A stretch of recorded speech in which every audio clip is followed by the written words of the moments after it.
Բարի երեկո, Ազատություն TV-ի ուղիղ եթերը լրատվական կենտրոնն է շարունակում։ Առաջիկա րոպեներին դիտեք։ Փաշինյանը ԵՏՄ կամ ԵՄ հարցով առաջիկայում հանրաքվե չի խոստանում։ Մոսկվայի հետ լարվածությունը տարընթերցում է որակում։ Որևէ հանրաքվե անելը անտրամաբանական է։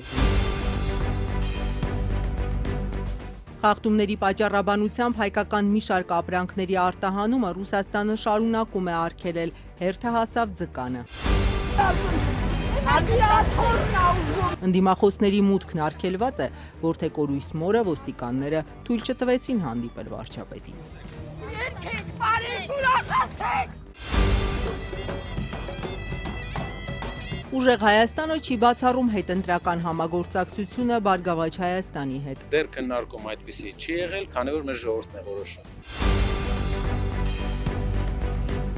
Վարչապետի հետ հանդիպումից հետո կալանավորված Արթուր Օսիպյանին ազատ արձակելու կոչերը շարունակվում են։ Նա չի դադարեցնում արդեն 2 շաբաթ շարունակվող հացադուլը։ Ինքը բարձր, իրան կարելի է բարձր տոնով։ Ինչով է ինքը առավել Արթուր Օսիպյանից, ինչ առավելություն ունի։ Միացյալ Նահանգներն այս տարի էլ Ադրբեջանին ուղղակի օգնություն կհատկացնի։ Թրամփն անձամբ է Ալիևին տեղեկացրել Իլհամ դու հզոր ես գրությամբ։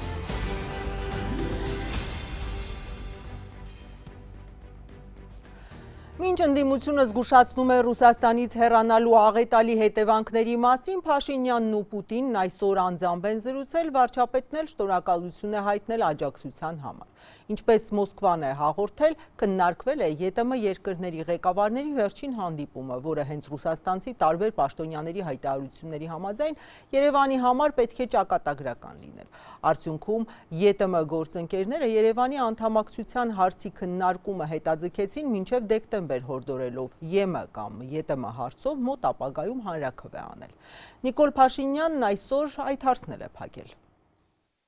Չնայած Մոսկվայից պարբերաբար հնչող կոչերին, Հայաստանն առաջիկայում հանրաքվե չի անցկացնելու Եվրամիությանն անդամակցելու հարցով։ Վարչապետ Նիկոլ Փաշինյանն այսօր ըստ էության արձագանքեց Եվրասիական միության 4 երկրների ղեկավարների նամակին, թե անհրաժեշտ է հնարավորինս սեղմ ժամկետներում անցկացնել համազգային հանրաքվե Եվրոպական միությանը միանալու կամ Եվրասիական տնտեսական միության կազմում հետագա մնալու հարցով։ Մինչև այն պահը, երբ Հայաստանը չի դիմել պաշտոնապես Եվրամիությանը, Եվրոպական միությանը անդամագրվելու համար կամ Եվրամիության անդամության տեխնացուի կարգավիճակին շատ մոտ չէ, որևէ հանրաքվե անելը անտրամաբանական է, ինչու, որովհետև ըստ էության հիմնավորումը չկա։ Այսօր այդ ընտրությունը տեսական է եւ տեսական ընտրությունը հանրաքվեի դնել է, իհարկե այնքան էլ խելամիտ եւ ճիշտ չէ։ Տնտեսական պատժամիջոցների ու սպառնալիքների ֆոնին Վլադիմիր Պուտինն անձամբ է խոսել Հայաստանում հանրաքվե անցկացնելու անհրաժեշտության մասին, պնդելով, թե վարչապետ Փաշինյանը համակարծիք է իր հետ։ Մենք կխնդրեինք մեր հայ գործընկերներին ու բարեկամներին, վարչապետ Փաշինյանը ինքն է այդ մասին ասել, որ նախատեսում է եւ ճիշտ է համարում անցկացնել հանրաքվե այն հարցի վերաբերյալ, թե որտեղ պետք է լինի Հայաստանը՝ Եվրասիական տնտեսական միությունում, թե Եվրոպական միությունում։ Մենք կցանկանայինք, որ դա իրականացվի հնարավորինս շուտ։ Վարչապետը սակայն այսօր նորից հավաստիացնում էր, որ Հայաստանը դեռ մնալու է Եվրասիական միությունում, Ռուսաստանի, Բելարուսի, Ղազախստանի եւ Ղրղըզստանի հետ։ Մենք կշարունակենք հանգիստ հանդարտ առանց նյարդի, առանց վիճաբանությունների աշխատել Եվրասիական տնտեսական միությունում եւ ես համոզված եմ, որ մենք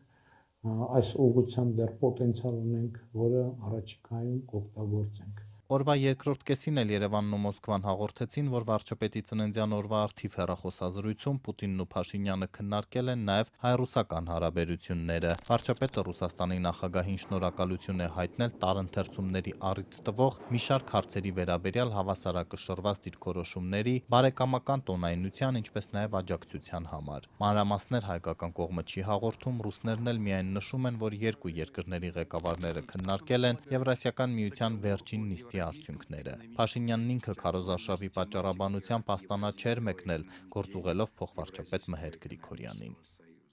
Միաժամանակ Ռուսաստանից գրեթե ամենօրյա ռեժիմով շարունակում են հնչել տնտեսական ծանր հետևանքների մասին զգուշացումներ։ Փոխվարչապետ Ալեքսեյ Օվերչուկն է երեկ նորից հիշեցրել գազի հնարավոր թանկացման մասին Երևան ուղարկված նամակն ու հակադարձել հայաստանյան իշխանություններին, թե այլընտրանք կգտնեն։ Как вы знаете, мы очень хорошо знаем ситуацию на рынке газа. Մենք շատ լավ գիտենք իրավիճակը գազի շուկայում։ Այնտեղ այլ գազ բացի ռուսաստանյանից երբեք չի լինի։ Ամբողջ հարցը միայն այն է, որտեղից Հայաստանը կստանա ռուսական գազը եւ ինչ միջնորդների կվճարի։ Газ и каким посредникам она будет платить. Ռուսական պատժամիջոցների թեման տակ են պահում նաև հայաստանյան ընտրությունների մասնակիցները։ Հայաստան դաշինքի առաջնորդ երկրորդ նախագահ Ռոբերտ Քոչարյանը ռուսական լրատվամիջոցի հետ զրույցում այսօր հայտարարել է, թե Մոսկվայի հետ հարաբերությունների խզումը Երևանի համար պարզապես աղետ կլինի։ Ставки сейчас гораздо выше, чем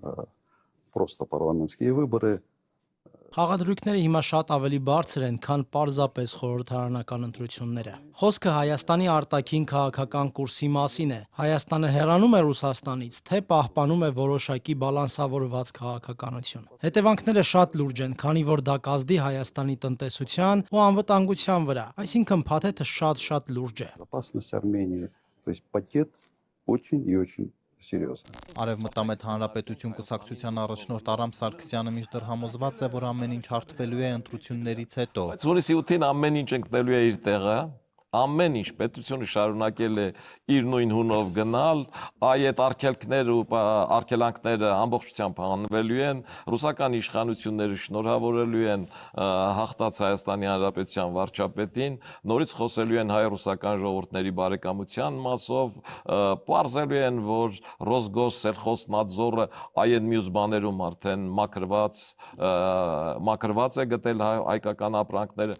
Այսօր Եվրամիությունն է հայտարարել, թե Ռուսաստանը նպատակ ունի վնասել Հայաստանի տնտեսությանը եւ ազդել ընտրությունների արդյունքի վրա։ Դաշինքն ընդգծում է, որ կշարունակեն աջակցել Երևանին այդ հարկադրանքի փորձերը հաղթահարելու համար։ Որպես ինքնիշխան ժողովրդավարական եւ անկախ երկիր, Հայաստանը ունի իր սեփական ուղին եւ գործընկերներին ընտրելու բոլոր իրավունքները, ասված է Եվրոպական միության հաղորդագրությունում։ Մինչ հայ-ռուսական լարվածությունը վարչապետը տարընթերցում է որակում, հայաստանցի գործարարները ամենօրյա ռեժիմով են դրանց բախվում, արտահանվող մի շարք ապրանքներ հետ են վերադարձվում, որակական անհամապատասխանության պատճառաբանությամբ։ Հերթը հասավ ձկանը։ Եթե արտահանում են դուրս չեն տանում,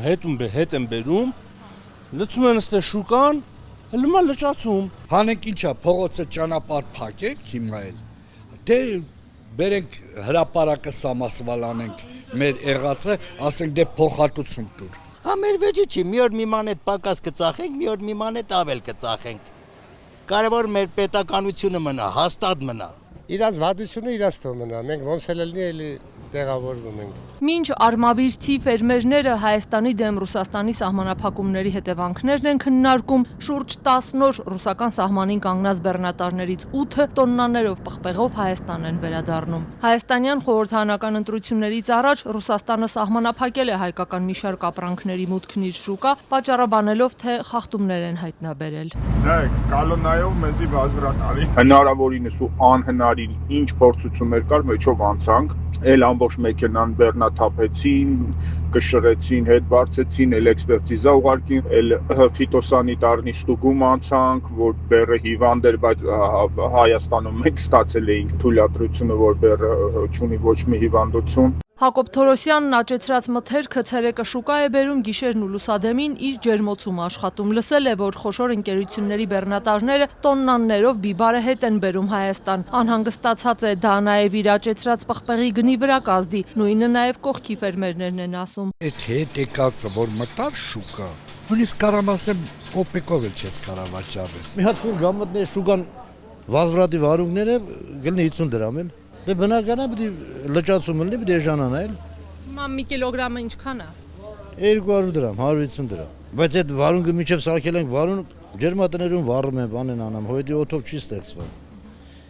Իրա աշխատանքն էլ չես կարող հանես։ Ռուսաստանը նաև հայկական ելակի մուտքն է արգելել իր շուկա։ Արմավիրի մարզի գյուղերի ճամփեզրին իրենց աճեցրած ելակը վաճառող գյուղացիներից ոմանք սակայն պնդում են, Ռուսաստանի սանկցիաներն իրենց չեն վախեցնի, թեկուզ եթե տնտեսական վնասներ կրեն։ Քուր, բանդեղ ծաղիկն արդեն թանկացել է։ Հեսա լոլիկն էլ կթանկանա, կլուբնիկն էլ կթանկանա, այն ժողովուրդն է Պուտինի հերնանիցելու հիմա։ Մի քիչ կներվենք, բայց զաթո Ռուսաստանից կպրծնենք, թող Ռուսաստանը իրան մենաշնորը չծախի, որ մենակ այդ գիծն է աշխատելու, փառք ասու, հիմա աշխարհը բաց է մեր առաջ, չէ, ով կպատկասներ, որ 40 եվրոպական երկրի լիդերներ բան կգանստե, ուրեմն մեր կարևորվում է մեր երկիրը։ Բայց մի երկրի շահն է կարևոր, թե որ երկու ящик լոլիկ պետք է փչանա կամ չփչանա։ Մենք այնպես վնասներ ենք տեսել, որ դա մեր համար հեշտ բան է։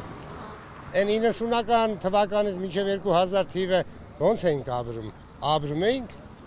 առանց լույս, առանց ջուր, առանց փող, ապրել ենք, էլի կապրենք։ Որ երկրի շահը կարևոր է, մեր մյուս զրուցակիցներն էլ են պնդում, բայց պաշտոնյաներին հարցնում են, իրենք ինչպես ապրեն։ Եթե Հայաստանի համար ամենամեծ շուկայում Ռուսաստանում չեն ընդունում իրենց աճեցրած միրգ բանջարեղենը, իսկ երկրի ներսում այդ ծավալը չեն կարող իրացնել։ Վարկերով միլիոնների ներդրումներ են կարել, դրանք ինչպես փակենք, հարցնում են նրանք։ Երկրի շահը ամենաառաջնայինն է, բայց երկրի շահի մեջ արդյոք չի մտնում մեր բնակչության ապահովումը։ Բայց չէ որ ղեկավար ենք մենք ընտրում, որ մեր դե չէ թողի կգա հողմշակի, ես գնամ ղեկավար։ Բերել եմ, հեսա մի 30,000 պիտի փոխանի, 20,000 պիտի տամ թույների տեղը, գնամ տուն։ Պարարտանյութի, թույնակի Էկոնոմիկայի նախարար Գևորգ Պապոյանն այսօր լրագրողներին ասել է կառավարությունը կփոխհատուցի այն ընկերությունների տրանսպորտային ծախսերն ու մաքսատուրքերը, որոնք իրենց արտադրանքը կտանեն Եվրամիություն ու Մերձավոր Արևելք։ Ըստ նախարարի խոսքը նաև միրգ բանջարեղեն արտահանողների մասին է։ Արմավիրցի ֆերմերներն ասում են, օրեր շարունակ լսում են իշխանությունների հայտարարությունները, որ երթուղային արտահանման հնարավորություններն արդեն բաց են, բայց հարցնում են թարմ միրգ բանջարեղենն ինչպես գնացքով արտահանեն։ Ոմանք էլ կարծում են այդ հարցն էլ շուտով կլուծվի։ Մի 5 կիլո, սաս կգցեմ չանտիկ ուսիս, կլնեմ կետամ, ոնց կարամ, գնաց կա։ Փափկի կփչանա, դրան դուրս հանելու համար խալաձայնիկ արկավոր։ Լավ գիտենք, որ գնացքը չունի այդ հնարավորությունը։ Երկաթգիծը նրա համար է, որպեսզի մեծ քանակությամբ ապրանքներ տեղափոխվի, բայց ոչ փչացող ապրանքներ, ոչ թե միրգ բանջարեղեն, կլուբնիկ, դա անհնարին բան է։ Կարողա դու չեք հիշում, ես հիշում եմ։ Մեր գյուղից հաչաբաշ խաղող են տանում խալաձելնիկներով, երկաթգիծ խալաձելնիկներով։ Հիմա կա։ Էդ էլ կբերեն քուր կրակու ցավ չի, փող աշխատողը կտնի այդ փողը կանի։ Ինչ կա մարդիկ արբայնակ են թռում մի հատ խալաձելնիկ վագոնի եղած իջա։ Իդեպ Ռոսելխոզնadzորի մասնագետները, որ մեկ շաբաթով Հայաստան էին եկել եւ Ծննդամթերքի անվտանգության տեսչական մարմնի աշխատակիցների հետ ստուգումներ արել Հայաստանի 8 ջերմոցներում եւ 4 ձկնաբուծական տնտեսություններում, ռուսական շուկան կրկին բացել են ձուկ արտահանող միայն 2 ընկերության համար։ Մյուսների դեպքում արգելքը պահպանվել է, քանի որ ըստ գերատեսչության նրանք հրաժարվել են ստուգում անցնել։ Այսօր Ռոսելխոզնadzորը հայտարարել է, Հայաստանը պետք է դադարեցնի Ռուսաստան արտահանվող ձկան հավաստագրումը։ Բացառությամբ ստուգումն անցած 2 ընկերությունների։ Մինչ պաշտոնական Մոսկվան գրեթե ամեն օր հիշեցնում է Հայաստանին, որ չի կարող Եվրամիության հետ հարաբերությունները խորացնելուն զուգահեռ նաև ԵԱՏՄ-ում մնալ, ԵԱՏՄ մյուս անդամ երկրների Բելարուսի, Ղազախստանի ու Ղրղզստանի ղեկավարներն էլ միացել են Պուտինին եւ Հայաստանում հանրաքվե անցկացնելու կոչ են անում։ Էկոնոմիկայի նախարարը պնդում է, խնդիրները տեխնիկական են, կլուծվեն խորհրդանական ընտրություններից հետո։ Արաբկիրի բուռն քարոզչական օրվանից հետո, որը ընթացավ վարչապետի անթակույց զայրույթով եւ ավարտվեց քրեական գործով, դժգոհող քաղաքացիները նախընտրական այս օրերին գրեթե չեն կարողանում հասնել վարչապետին։ Որդու զոհվել է եւ թորան անհետ կորել է սքացող կնոջն էլ այսօր ոստիկանները թույլ չեն տվել մոտենալ Մալայցիայում քարոզարշավ անող վարչապետին։ Որթեկորույս մայրը ներողություն Որթեկորույս մայրը ի պատասխան ՔՊԱ-ականների սրտերի իր սև սիրտն էր ցուցադրում։ Գրեթե նույն այդ ժամանակ իշխանականները կտրում էին վարչապետի ծննդյան տորթը։ Փառքնահատակների եւ կեցրի Հայաստանի Հանրապետություն։ Այս խոսքերով քարոզարշավային բոլոր ելույթները եզրափակող վարչապետին 44-օրյա պատերազմում որդուն կորցրած Մարիամ Վարդանյանն այսօր այդպես էլ մոտենալու հնարավորություն չունեցավ։ Իրավապահներն ու քաղաքացիական պայմանագրի քարոզչախմբի աջակիցներն արգելեցին, որ կինն ասելիքը փոխանցի Նիկոլ Փաշինյանին։ Այս շոուն, որ կազմակերպել է, իմ նման սքվորները սիրտ չունեն իրա, օրանժվի սրտիկները բերում այս տարածքը իմ երեխեքը։ Երկու, իմ Արմանը, Լուսինը ման իմ թագավոր տղեն, գնաց իր երեխու հետ միասին զոհվավ։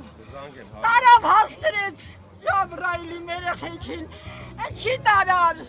Այդ Ջաբրայել ադրբեջաները չի տարար իմ երեխեքին կոտորեցին։ Ինչի իմ տունը քանդեցին, այ ոչ ու փուչա։ 2020-ի պատերազմում զոհվածի մայրն արդեն 6 տարի է լուր չունի նաև թորանից։ Մարիամ Վարդանյանի թորն անհետ կորած է համարվում 44-օրյայից հետո։ Տիկին Մարիամն այսօր Նյուզեյեմին պատմել էր, առավոտյանն էր լսել իրենց թաղամաս վարչապետ Փաշինյանի այցի մասին։ Նրան տեսնելու էր եկել սև սիրտը ձեռքին, բայց իրավապահներն այդպես էլ թույլ չտվեցին, որ որդեկորույս մոր ձայնը հասնի մի քանի մետր այն կողմ քարոզարշավանող վարչապետին։ Եկել ասեք ռեկլամանում, որ փազան տրվի։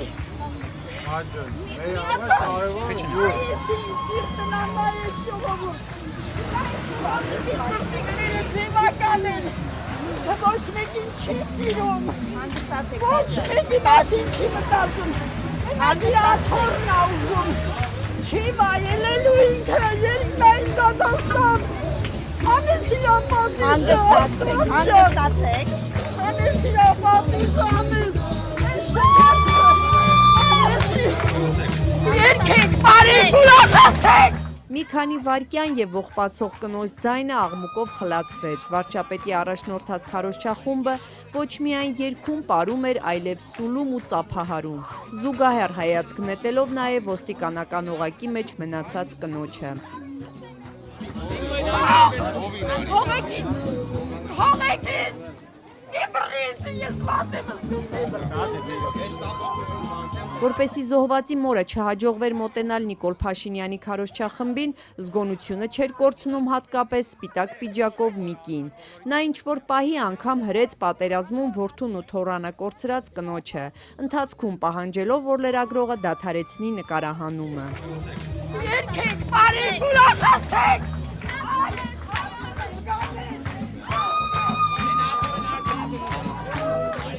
Ավելի ուշ ֆեյսբուքյան օգտատերերն էին պարզել, որ զոհվածի մորը հրողը Անահիդա Գալստյան անունով մի կին է, որի ֆեյսբուքյան էջում նշված է, թե Ստեփանակերտից է։ Նրա էջում տեղադրված են նաև լուսանկարներ, որտեղ կինը ոստիկանական համազգեստով է։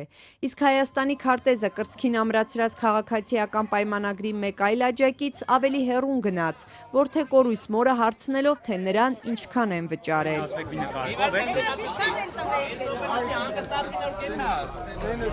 Այսպիսի հարց իր քննադատներին տալիս է նաև Նիկոլ Փաշինյանը, բայց քարոզարշավի վերջին 2 շաբաթները վարչապետին գրեթե անհանգստացնող չկա։ Դուք ես կենթանի ընդհանրապես, դուք ես կենթանի, դուք ես կենթանի, որ մի հատ էլ 5000 զոհի մասին եք խոսում, այդ տական։ Արաբկիրում տեղի ունեցած մի քանի միջադեպից հետո ոստիկաններն ու ՊՊԾ աշխատակիցները հոգ են տանում, որ այլախոհները Նիկոլ Փաշինյանին չմոտենան։ Վարչապետն ինքն էլ է արդեն դեմ այդպիսի շփումներին։ Անցած շաբաթ էր հարթակից հայտարարել, երբ հերթական անհամաձայնությանն էր բախվել։ Տիկնոջը ոստիկանությունը եկեք հեռացրեք, հա։ Սա համախոհների հավաք է, եթե համաձայն չեք գնացեք։ Ոստիկանությունը թող հեռացնի տիկնոջ։ Քարոզարշավի 25-րդ օրը Մալաթիա Սեբաստիա վարչական շրջանում պտտվող վարչապետին համակիրները շնորհավորելու առիթ ունեին։ Նիկոլ Փաշինյանն այսօր Թաթայի 16 տարեկան եմ դարձել երգի ներքո տոնում էր 51 ամյակը։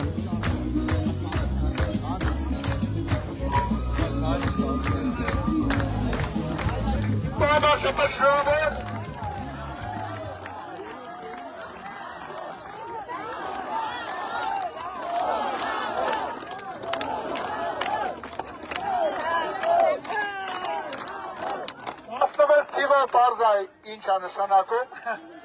Շնորհավոր, շնորհավոր։ Օրվա ավարտին արդեն Նիկոլ Փաշինյանը Հյուսիսային պողոտայում էր, երեխաներին շնորհավորելու։ Քարոզարշավի վերջին 5 օրերն են իշխանության գալու հայտ ներկայացնող Սամվել Կարապետյանի առաջնորդած ուժեղ Հայաստանը չի բացառել ընդդիմադիր մեկ այլ ուժի Բարգավաճ Հայաստանի հետ հետընտրական համագործակցությունը։ Ուժեղ Հայաստանը չի բացառում հետընտրական համագործակցությունը մեկ այլ ընդդիմադիր ուժի Բարգավաճ Հայաստանի հետ, թեև քննարկումներ դեռ չեն եղել։ Այսօր Կոտայքի մարզի Նոր Հաճն քաղաքում հենց ԲՀԿ ղեկավար Գագիկ Ծառուկյանի կառուցած եկեղեցու մոտ ուժեղ Հայաստանի առաջին համար Նարեկ Կարապետյանը բարեկամական խոսք ուղեց Ծառուկյանին։ Տեսեք ինչ գեղեցիկ եկեղեցի այստեղ կառուցել, մենք շատ հարգում ենք եւ շատ սիրում ենք մեր ընկերոջը եւ կարծում ենք, որ ապագա Հայաստանի հետ կապված մենք ունենք նաեւ մենք տեսնում ենք, որ բոլոր հայերը պետք է ունենան ընդհանուր տեսլական, որ այդ արդյունքով հասնենք այն արդյունքի, որը մենք ուզում ենք։ Իսկ այդ արդյունքը աղքատության վերացում եւ անվտանգություն։ Այսինքն դեռ քննարկում չի եղել, բայց չեք բացառում, որ կլինի, եղել է ինչ որ։ Դեռ քննարկում այդպեսի չի եղել, քանի որ մեր ժողովուրդն է որոշում։ Թեև Ծառուկյանը նախընտրական շրջանում հստակ չի խոսում Սամվել Կարապետյանի ուժի հետ միանալու մասին, նա օրերս ասել էր, թե ընտրություններից հետո անհրաժեշտ է լինելու համախմբվել, քանի որ ուժերից ոչ մեկը միայնակ 51% ձայն չի հավաքելու։ Այսօր ոչ մեկը չի կարա 51% հավաքի։ Անպայման պետք է համախմբվենք եւ այս ծրագրերը իրականացնենք, կյանքի կոչենք։ Ավելի վաղ Ծառուկյանը բացառել է միավորումը երկրորդ նախագահ Ռոբերտ Քոչարյանի եւ վարչապետ Նիկոլ Փաշինյանի հետ։ ԲՀԿ առաջնորդը, որ պարբերաբար Փաշինյանի քննադատության թիրախում է, օրերս ասել էր, թե պատրաստ է անգամ ունեցվածքը կորցնել, բայց չի գնա իշխանության հետ գործարքների։ Ուժեղ Հայաստանում էլ պնդում են իրենց օրակարգում առաջնահերթ մեկ հարց է, որի շուրջ էլ համախմբում են ակնկալում։ Մեր համար առաջնային հարցը իհարկե Փաշինյանի կառավարության հեռացումն է, որտեղ ամեն նոր օր ավելի մեծ վտանգներ է բերում Հայաստանի համար։ Ապացույցը վերջի մի ամսվա դեպքերն են, հայկական գյուղմթերքի արտահանման խնդիրը եւ այլ խնդիրներ, որոնք ծագում են նոր։ Մամուլում եւ իշխանամետ շրջանակներում ակտիվ քննարկվում է Ռուսաստանից ընտրողներին հատուկ կազմակերպված եղանակով Հայաստան բերելու թեման։ Անգամ թվեր նշվեցին, որոնք հասնում էին մինչև 100,000-ի։ Օրերս Reuters-ներ մի հրապարակում արել, համաձայն որի Ռուսաստանի իշխանությունները ծրագրել են տասնյակ հազարներով Ռուսաստանաբնակ հայերի տեղափոխել Հայաստան գործող վարչապետ Նիկոլ Փաշինյանի դեմ քվեարկելու նպատակով։ Ըստ նույն հրապարակման Մոսկվան նախապատվությունը տալիս է միլիարդատեր Սամվել Կարապետյանի ուժեղ Հայաստանին։ Reuters-ը միևնույն ժամանակ նույն այդ ծավալուն հոդվածում գրել էր, որ չունի սեփական ինքնուրույն հաստատված ապացույցներ, որ այս ծրագիրը ընթացքի մեջ է կամ այդ 100,000-ը կկրճատի առաջատար ուժերի միջև տոկոսային տարբերությունը։ Ռուսաստանի պաշտոնական շրջանակներն էլ հերքել են միջամտության վերաբերյալ հայտարարությունները։ Մինչդեռ քարոզչությունից առաջ դեռ մարտին Հայաստանի արտաքին հետախուզության ծառայությունը պաշտոնապես զգուշացրել էր ընտրական գործընթացներին արտաքին միջամտության ռիսկերի մասին։ Վերջի շրջանում նորից սկսեց շրջանառվել այն լուրը, որ Ռուսաստանից մարդիկ են բերվում, օդանավեր են գալիս եւ փորձում են այդ ամենը ուղիղ կապել ձեր ուժի հետ։ Ինչ կարող եք այդ մասին ասել։ Ես կարող եմ ասել, որ ամեն համարյա քաղաք գնալուց ինձ մոտենում են Ֆրանսիայից եկած հայեր, Վրաստանից եկած, այլ երկրներից եկած հայեր, որոնք հատուկ ընտրության համար եկել են։ Ինձ համար անծանոթ մարդիկ են։ Մոտենում են, ասում են հատուկ ընտրության համար եկել ենք, որ մեր երկրում փոփոխություն լինի։ Ավելի շատ երեխաների հետ եղավ այսօր Նարեկ Կարապետյանի շփումը Նոր Հաճնում։ Օրվա խորհրդով պայմանավորված էլ նա իր ելույթը հենց երեխաների ապահով ապագայի շուրջ էր կառուցել։ Այդ ընթացքում հակակոռուպցիոն կոմիտեն հայտնեց Բարգավաճ Հայաստան կուսակցության կողմից ընտրակաշարք տալու դեպք բացահայտելու մասին։ Ըստ հաղորդագրության կան ձերբակալվածներ։ Հակակոռուպցիոնը հայտնում է, որ Բարգավաճի Աբովյանի պատասխանատուն ԲՀԿ-ականների եւ նրանց հետ համագործակցող մի խումբ անձանց հետ նախնական համաձայնությամբ մի շարք ընտրողների խոստացել եւ տվել է ընտրակաշարք։ Ավելի վաղ նույն հոդվածով գործեր էին հարուցվել Բարգավաճի Շիրակի եւ Տավուշի գրասենյակների դեմ։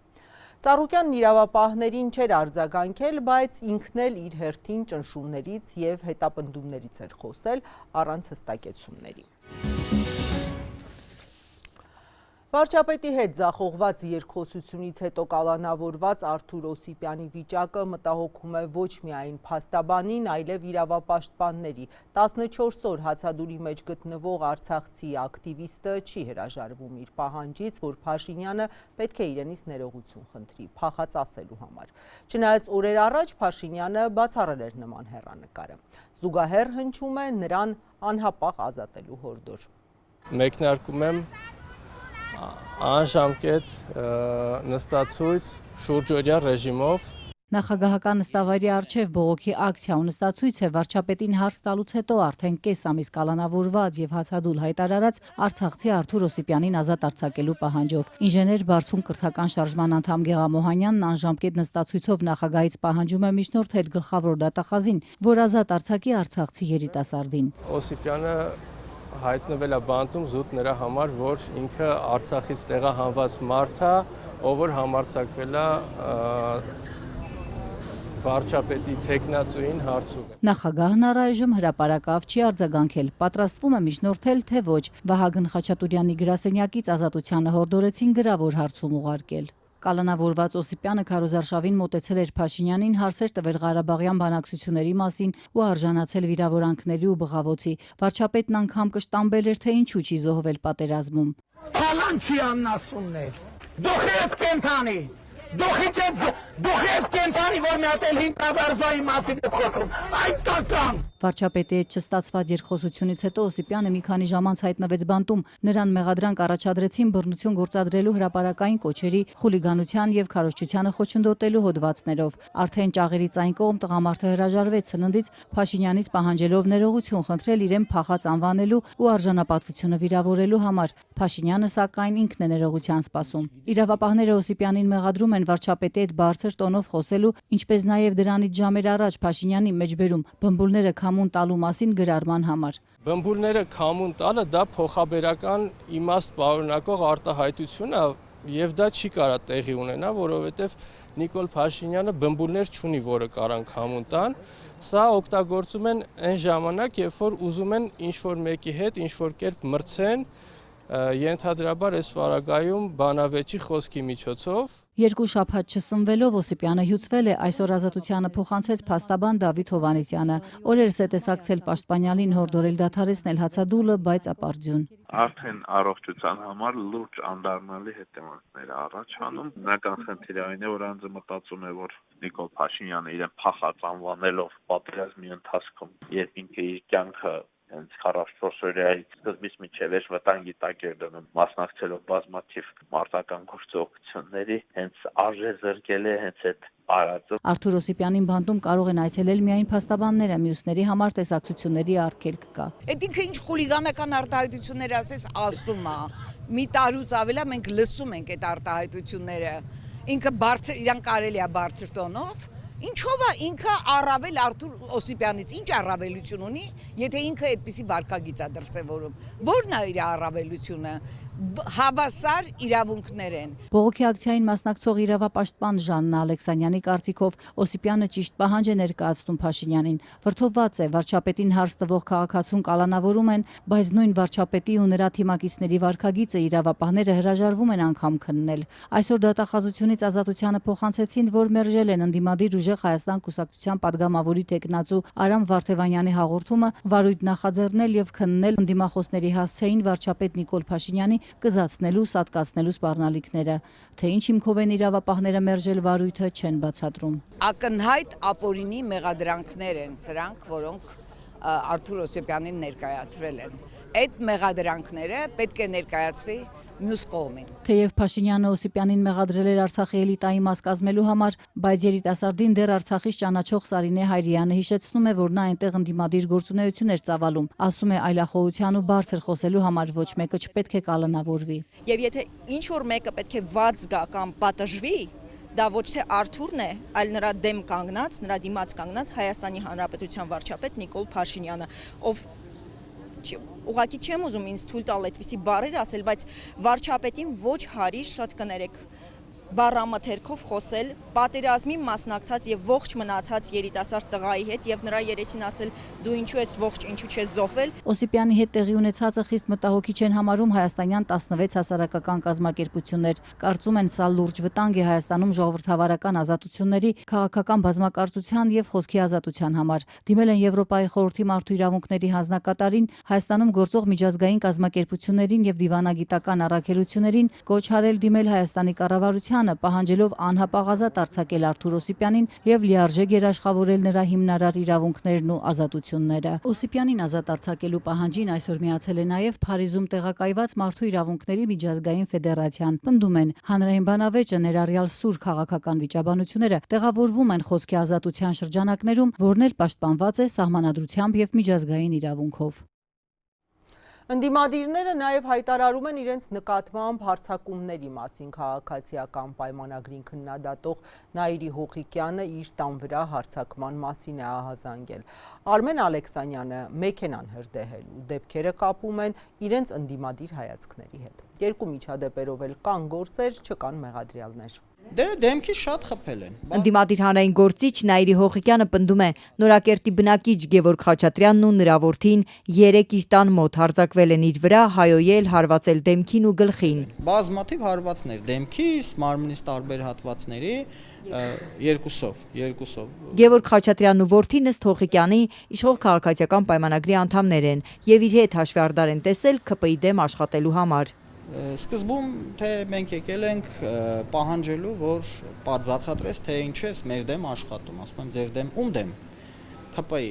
Նաիրի Հոխիկյանը նախկինում լրագրող է եղել, հիմա ընդդիմադիր հանրային գործիչ է։ Իշխանություններին կոշտ քննադատում է հատկապես 44-օրյա պատերազմից հետո։ Արցախի կորստի համար Նիկոլ Փաշինյանին է մեղադրում, որևէ կուսակցության անդամ չէ։ Ընտրություններում էլ որևէ ուժի ցուցակում չկա։ Մի քանի օր առաջ իշխող կուսակցության նախընտրական պաստառի մասին մի հրապարակում է արել։ Պաստառը Նորակերտի մանկապարտեզի պատին է փակցված եղել, որը օրենքի խախտում է։ Նաիրի Հոխիկյանի պահանջով տեղափոխել են ուրիշ տեղ ու իր գրառման մեջ նշել է, թե գյուղի լուսոն է տարել ու փակցրել գյուղու մի շենքի պատի, որ հայտնի է Իլիչի Գոմ անունով։ Ցույց են տալիս ինչ-որ հրապարակում, որ ես արել եմ, որտեղ ես անդրադարձել եմ այն թեմային, որ քաղաքացիական պայմանագիր կուսակցությունը արգելված վայրում,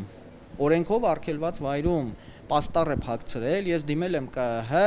ԿՀ-ով ոստիկանություն, եկել են եւ պոկել են այդ պաստառը։ Եվ ես նշել եմ, որ այս մարդիկ եկել են, ինձ գյուղից տեղեկացրել են, որ ինչ որ Լուսին է եկել պոկել է այդ պաստառը։ Ես էլ այդպես նշել եմ։ Ասում եմ, ուր է այստեղ ձեր դեմ, ինչ որ ասում է Լուսինը ես եմ։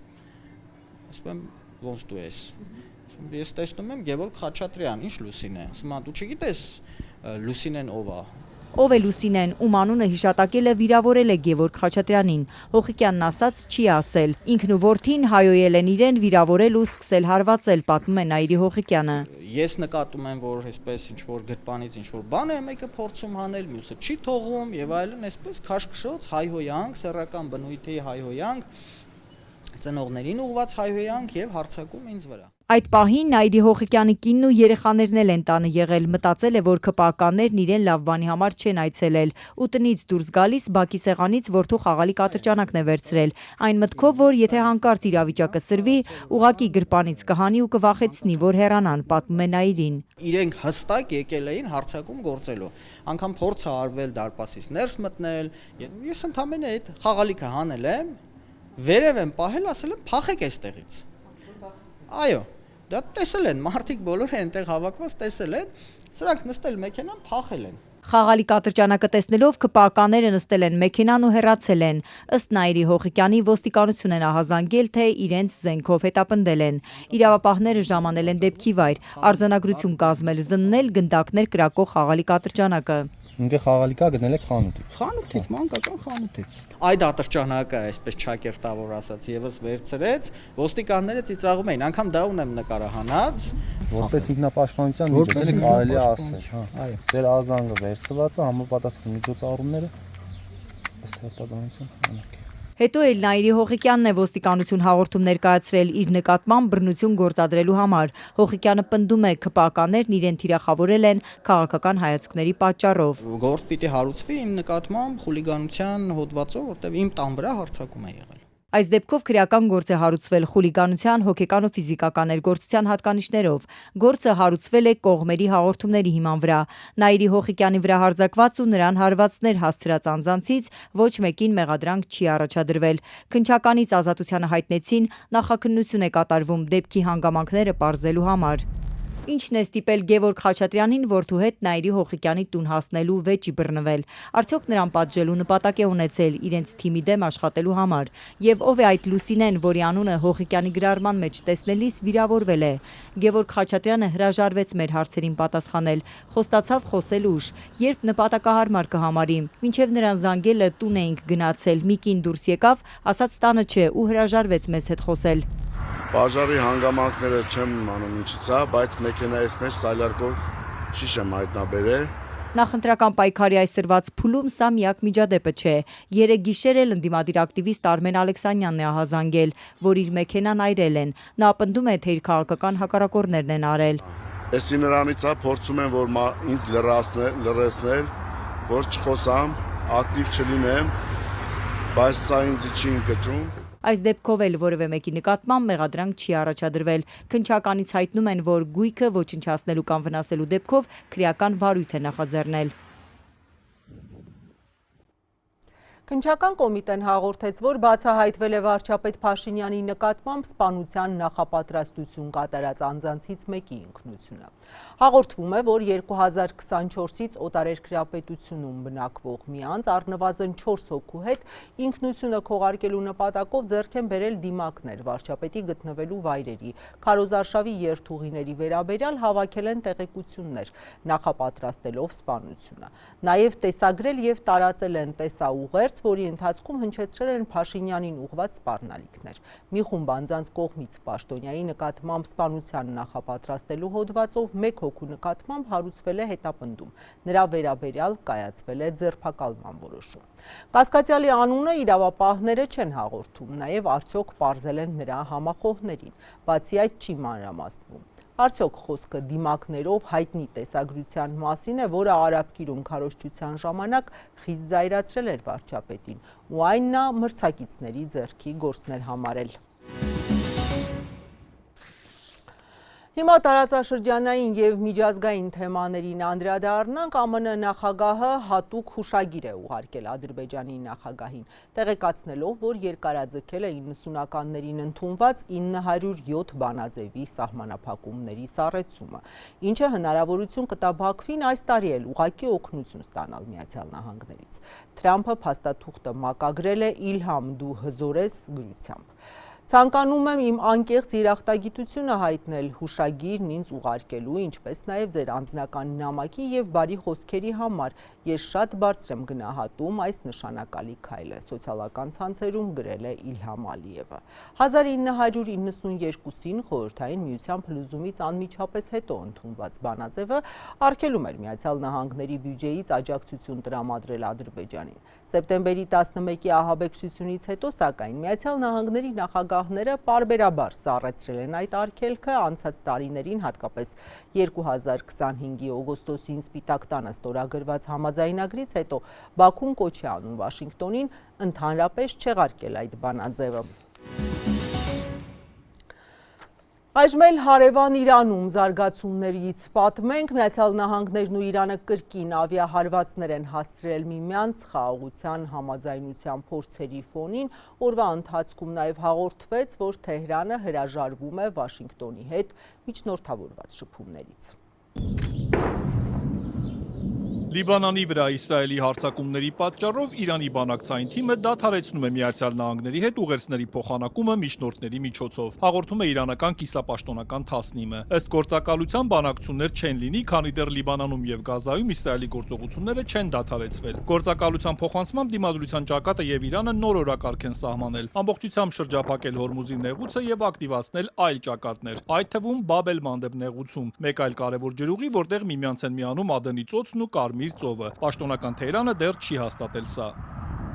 Իրանի արտգործնախարարն այսօր հայտարարել էր, որ Թեհրանի եւ Վաշինգտոնի միջև հրադադարի շուրջ պայմանավորվածությունը միանշանակ վերաբերում է բոլոր ճակատներին, այդ թվում Լիբանանին։ Նրա խոսքով մեկ ճակատում հրադադարի խախտումը համարվում է խախտում բոլոր ճակատներում։ ԱՄՆ-ն եւ Իսրայելն են պատասխանատու ցանկացած խախտման հետևանքների համար սոցցանցում գրել էր Աբբաս Արաղչին։ Իրանի գլխավոր բանակցող Մոհամմադ Բաղեր Ղալիբաֆն իր հերթին մեղադրել էր ԱՄՆ-ին հրադադարը չպահպանելու համար, մինչ այդ էլ ասել էր, որ մեջբերում եմ Իրանը չի վստահում թշնամու խոստումներին։ Մինչև մենք չհամոզվենք, որ Իրանի ժողովրդի իրավունքները պաշտպանված են, մենք չենք հաստատի որևէ համաձայնագիր։ ԱՄՆ-ի հետ բանակցությունները դադարեցնելու մասին լուրը հնչում է այն բանից հետո, երբ Իսրայելը վերջին օրերին սաստկացրել է ռազմական գործողությունները Հեզբոլայի դեմ Լիբանանի հարավում։ Վերջին մեկ օրում 1 տասնյակից ավելի զոհ կա, 30-ից ավելի վիրավոր։ Արևմուտքի կողմից ահաբեկչական ճանաչված շարժումը հրթիռային պատասխան հարվածներ է հասցրել Իսրայելի բանակին, ինչի հետևանքով իսրայելցի 1 զինվոր է սպանվել։ Հերթական գործողություններից առաջ իսրայելական բանակը Լիբանանի մի քանի բնակավայրերի բնակիչների հորդորել է լքել իրենց տները։ Իսրայելի վարչապետն էլ զինվորականներին հրամայել է հարվածել մայրաքաղաք Բեյրութի հարավային արվարձաններին, որտեղ ըստ նրա գտնվում է Հեզբոլայի շտաբը։ Չի լինի այնպիսի իրավիճակ, երբ Հեզբոլան հարձակվի մեր քաղաքների եւ մեր քաղաքացիների վրա, եւ նրա ահաբեկչական շտաբը Բեյրութում, Դահիեում մնա անհասանելի։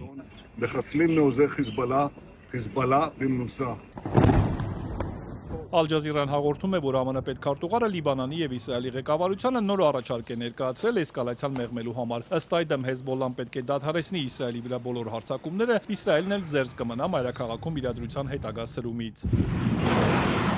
Մինչ այդ ԱՄՆ-ն ապրիլից անժամկետ հրադադար ուժի մեջ մտնելուց հետո երրորդ անգամ հարվածել էր իրանական ռադարների եւ անօդաչուների արձակման կայանների, ինչին ի պատասխան Իրանն էլ թիրախավորել էր ԱՄՆ դաշնակից Քուվեյթում տեղակայված ամերիկյան ռազմաբազան։ Կողմերը զոհերի կամ վիրավորների մասին չեն հաղորդում։ Այս զարգացումների ֆոնին հակասական հայտարարություններ են հնչում Վաշինգտոնից ու Թեհրանից խաղաղության համաձայնագրի պայմանների շուրջ։ Իրանին ամերիկյան հարվածներից հետո Դոնալդ Թրամփը դարձյալ վստահեցրել է, թե հրադադարի իր առաջարկած համաձայնագրով Թեհրանը միջուկային զենք չի ունենա։ Սպիտակ տան ղեկավարը սոցցանցում գրել է, որ փաստաթղթում շատ հստակ նշվում է դրա մասին։ Մինչ այդ էլ նա թեմային անդրադարձել էր Fox News-ին տված հարցազրույցում։ Ես մի երաշխիք պետք է ունենամ, որ Իրանը երբևէ միջուկային զենք չի ունենա։ Նրանք համաձայնել են դրան։ Նրանք ի սկզբանե ասել էին, որ միջուկային զենք չեն մշակի։ Ես էլ ասացի, իսկ եթե հանկարծ գնեք, հիմա փաստաթուղթը սահմանում է, որ նրանք չեն մշակի կամ որևէ կերպ չեն գնի միջուկային զենք։ It takes a long time. I'm in no hurry. Իրանի արտգործնախարարության խոսնակը սակայն հերքել էր, թե բանակցում են միջուկային ծրագրի շուրջ։ Ըստ Էսմայիլ Բաղայի, այս փուլում առաջնահերթությունը պատերազմն ավարտելն է։ Բաղային նաև ԱՄՆ-ին մեղադրել էր հրադադարը խախտելու համար, նշելով, որ դա միայն խորացնում է անվստահությունը։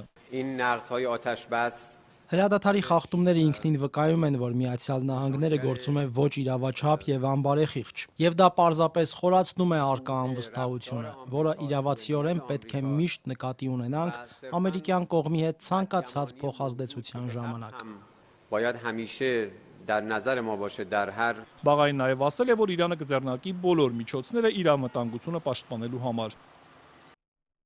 Մեր խնդիրներին վերադառնանք, երեխաների պաշտպանության օրը հայաստանցիների աչքի առաջ են անցած ամիսների սարսափելի դեպքերը։ Սեփական երեխայի սպանություն, ամիսներով մանկահասակների սեռական բռնության դեպքեր, տարիներով պետական մարմինները կանխարգելման մասին հայտարարություններ են անում, բայց իրականությունը այն է, որ այս դեպքերը կամ ամիսներով հասունացել են, կամ շարունակվել հենց պետական կառույցների քթի տակ։ Ինչու՞։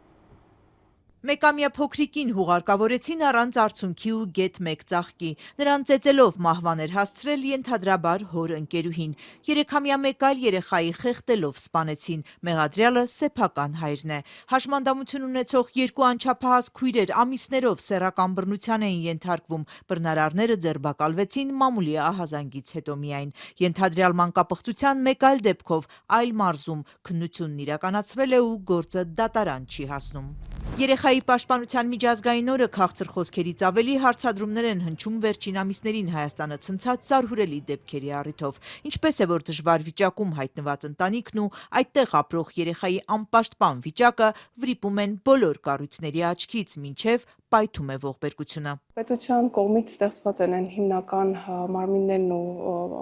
օրենսդրական դաշտը, որը երեխայի իրավունքները պաշտպանում է։ Հայաստանում երեխայի պաշտպանության երաստիճան համակարգ է գործում համայնքային խնամակալության հոգաբարձության հանձնաժողովներից մինչև ազգային հանձնաժողով սոցապ նախարարի գլխավորությամբ։ Եթե սա ամբողջական շղթա է, ինչու չեն կանխվում երեխաների մահվան, խոշտանգման, բռնության դեպքերը։ Օրինակ, փոքրիկին նախկին ամուսնու մոտ թողած մայրը 8 տարի առաջ էլ զույգ նորածիններին էր պոլիէթիլենային տոպրակով լքել։ Միթե սա ազդակ չէր, որ մայրը, նրա հետագա երեխաները պիտի պետական մարմինների ուշադրության ներքո լինեն։ Համայնքի դերն է այստեղ, որտեղից որ ազդակը եղավ, բնականաբար շղթայական արդեն ծառայություն, իրավապահ համակարգ, իրենց տեսադաշտում պիտի ունենային էլ այս ընտանիքին։ ՅՈՒՆԻՍԵՖ-ի արդարադատության մատչելիության ծրագրի ղեկավար Վիկտորիա Օհանյանը երեխայի պաշտպանության համակարգի մի քանի խնդիրներ է մատնանշում։ Համայնքային խնամակալության հանձնաժողովների վրա ամենամեծ բեռն է դրվել, այնինչ նրանք ի վիճակի չեն այդ գործը լիարժեք անել։ Հասարակական հիմունքներով աշխատող ոչ պրոֆեսիոնալ մարմին, որը այդուհանդերձ փաստորեն կրում է իր վրա ամենամեծ պատասխանատվությունը երեխայի պաշտպանության համար։ Ըստ Օհանյանի չկա բավարար համագործակցություն տարբեր ոլորտների միջև, օրինակ կրթություն, ոստիկանություն, այսինքն բռնության նշաններ կան ու դրանք ոչ միշտ են տեղ հասնում, տեղ է հասնում արդեն ողբերգությունը։ Մեր համակարգը միշտ եղել է ռեակտիվ, այսինքն եղած արդեն տեղի ունեցած դեպքերին արձագանք եւ չի եղել կարողություն վախ հայտնաբերելու ռիսկերը, որպեսզի մենք չհասնենք ցավոք սրտի այն ահասարսուր դեպքերին, որոնց մասին դուք խոսում եք։ Թե սոցիալ նախարարությունում, թե ՅՈՒՆԻՍԵՖ-ում լուծում են համարում համայնքային սոցիալական աշխատողի ինստիտուտը, որ կներդրվի Հայաստանով 1-2029-ից, 28 թվականից Արարատի մարզում պիլոտային ծրագրով կսկսեն։ Ինչ է սա նշանակում։ Սա նշանակում է, որ 2025 թվականին Հայաստանի բոլոր համայնքները պետական բյուջեից ֆինանսավորված պրոֆեսիոնալ երեխայի պաշտպանության սոցիալական աշխատողներ պետք է ունենան իրենց աշխատակազմերում։ Վերապատրաստված ու միայն երեխայի պաշտպանության հարցերով զբաղվող մասնագետներ են լինելու, համայնքային ենթակայությունից անկախ, շեշտում է ՅՈՒՆԻՍԵՖ-ի մասնագետը։ Այսօր համակարգը երբեմն շատ հաջող աշխատում է եւ շատ հաջող աշխատում է նրանում ընդգրկված անձանց բացառապես նվիրման եւ աշխատանքային մշակույթի շնորհիվ։ Այսինքն, երբ մենք ունենում ենք իսկապես ժամանակին հայտնաբերված եւ կանխարգելված դեպքեր, դա համակարգային տեսանկյունից ավելի շատ բացառություն է, քան կանոն։ Ըստ Վիկտորիա Օհանյանի խնդիր է նաև այն, որ երկրում բռնության հանդեպ հանդուրժողականությունը բարձր է։ Հարցումները ցույց են տվել ծնողների 70%-ը նախորդած մեկ ամսում ֆիզիկական կամ հոգեբանական բռնություն է կիրառել իր երեխայի հանդեպ, բայց այս մասին ահազանգողներ չկան։ Կարևոր է համարում, որ նոր օրենքով պարտադիր հաղորդման ինստիտուտ է ներդրվում։ Երեխան ընտանիքի սեփականությունն է եւ մեր գործը չէ վերաբերմունքը, ընդ որում թե հանրության մոտ եւ թե մասնագետների մոտ, որովհետև մասնագետները հանրության մի մասն են։ Այսինքն սոցիալական նորմերի փոփոխությունը թե հանրության մոտ եւ թե մասնագետների մոտ շատ կարեւոր է։ Քննչական կոմիտեի տվյալով նախորդ տարի անչափահասների նկատմամբ կատարված հանցագործություններով 1529 քրեական գործ է հարուցվել, 2024-ի համեմատ 11%-ով ավելի։ Դատարան հասած գործերում առանձնանում են սեռական ու ֆիզիկական բռնության դեպքերը։